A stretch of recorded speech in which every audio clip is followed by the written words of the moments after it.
FK UPH Angkatan 2018. Pada video ini, saya akan membahas sebuah film yang berjudul The Accountant yang berceritakan tentang seorang akuntan bernama Christian Wolff yang diperankan oleh Ben Affleck, di mana pada saat kecil dia didiagnosis menderita high functioning form of autism, yaitu autisme tanpa gangguan intelektual.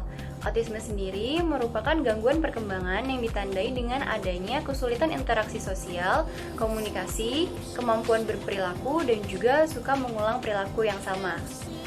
Pada film, dapat dilihat bahwa Chris selalu meniup ujung-ujung jarinya sebelum melakukan apapun. Chris juga selalu mengulang sejumlah kalimat pada saat dia merasa buruk.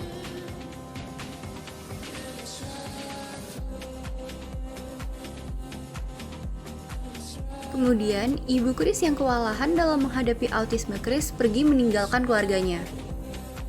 Menurut teori psikososial Erik Erikson, lingkungan sangat berperan penting dalam pertumbuhan seorang anak. Virginia Satir mengatakan bahwa jika orang tua secara konsisten memperhatikan anak-anaknya sebagai seseorang yang baik, sebagai seseorang yang unik, maka anak akan mendapatkan self-esteem dan menjadi semakin mandiri.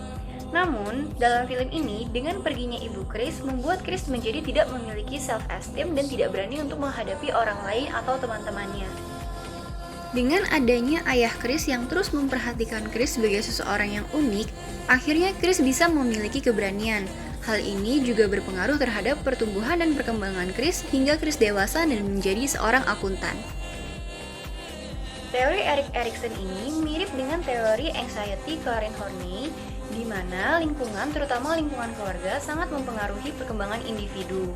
Dengan adanya kekurangan kasih sayang dan perhatian yang didapatkan oleh Chris, ia mengalami basic anxiety di mana ia merasa tidak berdaya, kecil, dan sedang diserang.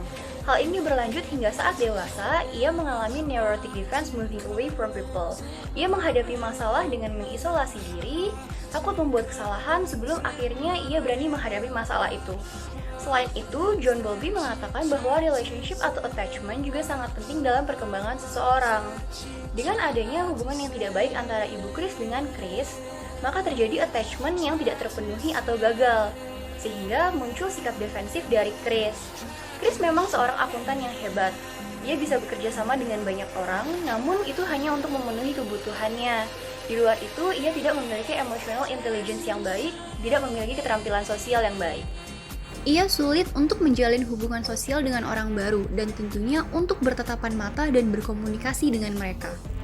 Jadi, dalam film ini, gangguan yang dialami oleh Chris dapat diatasi dengan adanya kasih sayang dan perhatian dari keluarganya, yaitu dengan ayahnya yang mengajarinya bela diri. Namun, karena nilai yang ditanamkan kurang tepat, Chris tumbuh menjadi seseorang yang kasar. Chris dapat kembali menjadi baik setelah ia berbaikan forgiveness dengan kakaknya. Oke, sekian pembahasan saya. Terima kasih.